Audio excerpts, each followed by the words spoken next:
A poem about a woman so ugly you can't help but to love her. Right? That makes sense, right? That's certainly what we're talking about today.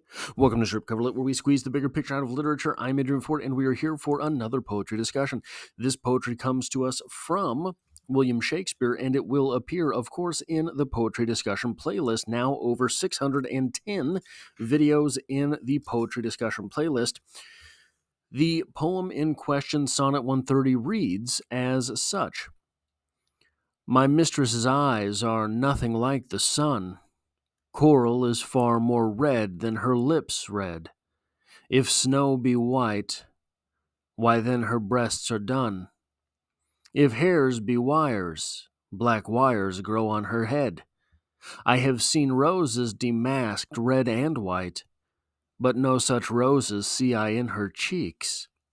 And in some perfumes is there more delight than in the breath that from my mistress reeks.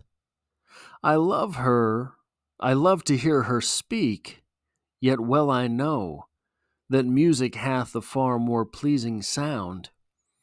I grant I never saw a goddess go. My mistress, when she walks, treads on the ground. And yet, by heaven, I think my love is rare, as any she belied with false compare. Now, as is normally the case, what I do is I try to get a translation of the poem into modern English. Now, interestingly, this poem is more modern English friendly than many of Shakespeare's poems. I think you can pretty much hang with this, even if you're. So, most Shakespeare's poems, you've really got to pay attention. You're going to miss what's going on. Here, I think you can kind of follow along most of the way, but nonetheless, my mistress's eyes don't shine like the sun. Coral is much redder than her lips. If snow is white, then her skin is dull brown, and if hair is like wires, hers is made of black wires. I have seen roses that are pink and white, but I see no roses in her cheeks. And some perfumes smell better than the breath of my mistress. I love to hear her speak, but I know music is much more pleasant to listen to. I've never seen a goddess walk, but my mistress walks like an ordinary person. And yet I swear I love her as much as any woman lied about in exaggerated comparisons. Now, there are a lot of potential explanations for this poem. I think that you read this poem, and the first thing you think is, what is he talking about, man? Why would you talk about the woman you love that way? And so, at the very onset of the poem, my mistress's eyes are nothing like the sun, we have tension. Because normally, especially in sonnets, what we're doing is we're getting a comparison that is building the beloved into something nearly mythical. We don't have that in this poem. In fact, there's several things going on because we're talking about a mistress as well. Now, this could, colloquially, just be my woman, but it could be mistress as well. And there's kind of four different explanations for this poem that are commonly approached, and I want to go through those and say why I don't think that that's what's going on here. The first one is the feminist approach, that what we're doing here is we are not looking at the woman in a sexual way, and that's a reductive argument for the feminist approach to this. But the one thing I will say for the feminist approach to this is that comes much later, right?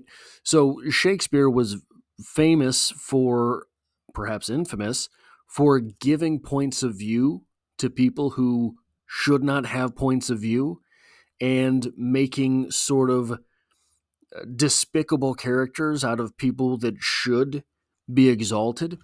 But I think that the feminist theory stuff obviously comes much later. But I don't know. I don't really know exactly how much I see of that in this poem, because we're still willing to mention. We're still willing. So first off, we're still willing to mention some of this stuff like breasts. We're still willing to talk about sexualized parts like lips. But I think that more than a feminist approach, what is going on here is that we are taking things from a broader perspective that is unexpected. The second one is that this is a satire of Petrarchan sonnets. Petrarchan's sonnets being more idyllic, being those ones that, like I said, would build a mythos around the beloved.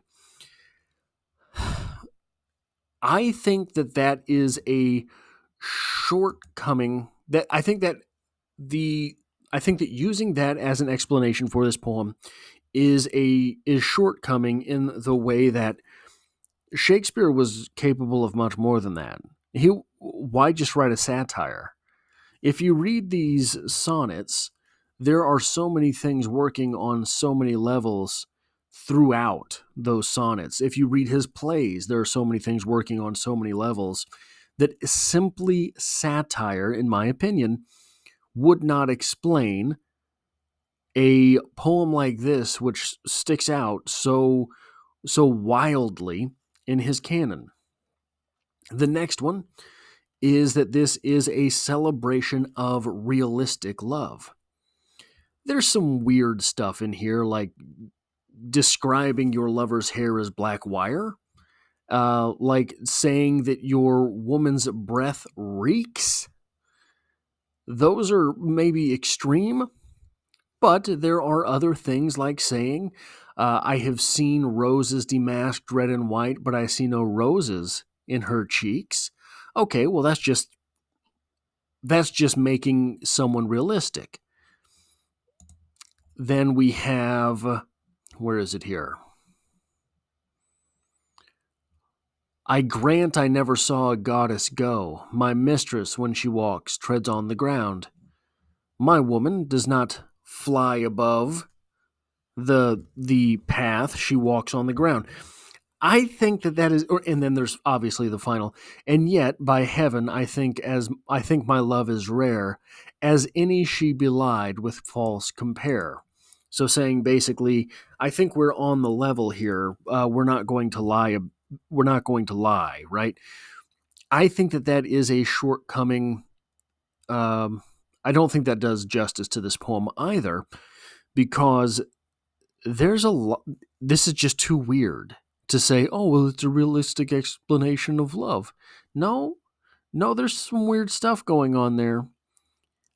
I understand that connotations of words change with time periods. I cannot believe that even in Shakespeare's day, telling someone that your woman's breath reeks is complimentary, even complimentary enough to say that this is a realistic sort of interpretation of love. Then there is what is known as an anti-blazon approach. So, what is a blazon?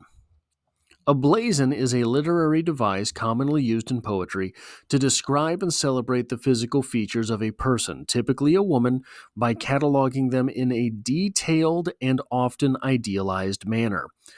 Each feature is compared to something beautiful, rare, or divine, often using metaphors, similes, or hyperbole.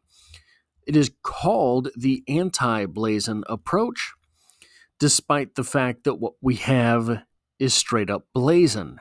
It might not be towards something that is idealistic. It might not be towards something that is favorable or preferable, but it is still, my woman's cheeks are like this.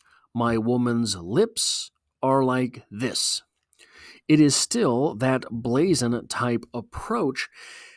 And someone like Shakespeare, if he was going to take an anti something approach, I think that it would be much more nuanced than just doing the same thing but with a non favorable approach.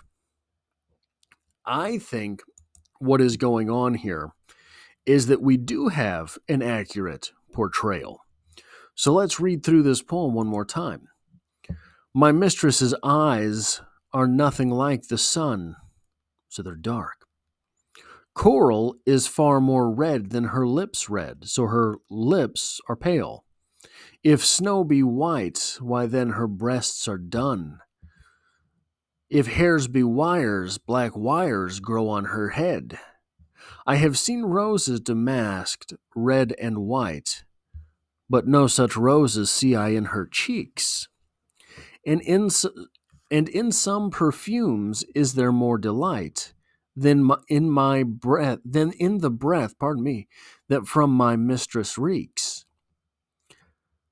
So all of this explanation almost makes the lover sound dead. Very pale, eyes are dark, not like the sun, not gleaming, not glistening, not bright. I love to hear her speak, yet well I know that music hath a far more pleasing sound. So even her voice is kind of off, but she does have a voice. I grant I never saw a goddess go. Now that's kind of weird. Not I never saw Aphrodite go. Nothing particular, just I never saw a goddess go. My mistress, when she walks, treads on the ground. This is not a denial that the mistress is something like a goddess. I grant I never saw a goddess go. My mistress, when she walks, treads on the ground. And yet, by heaven, I think my love is rare, as any she belied with false compare. It is my opinion that what is going on here is that our speaker is courting death. Our speaker is courting a literal manifestation, or maybe not literal, but a manifestation of death itself. And, the sort of, you take a step back from that, courting death, someone courting death, that is a desire to no longer be alive. Shakespeare went through a lot of stuff in his life. Shakespeare lived in a very turbulent time in history in his country. Shakespeare,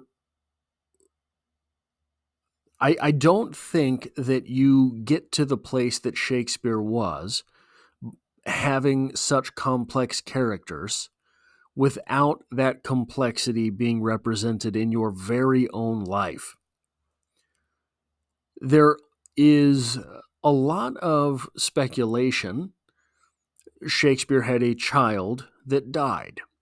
There's a lot of speculation that many of the poems in Shakespeare's collection of sonnets are actually about that child.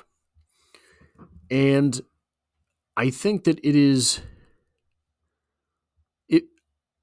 I've known people that lost children, and that is something that indelibly marks them. That is something that you do not escape, you do not forget. And I think that it invites a very real darkness into your life. It invites something that so that darkness being with you. Anytime you have a darkness that does not leave, it feels like someone else being there. It feels like having someone there with you. It would not surprise me if what is going on in this poem is that, as opposed to this being addressed to someone, this poem is actually manifesting someone. This poem is taking that darkness that is in Shakespeare's world and making whole a person out of it. Not his wife, but his mistress.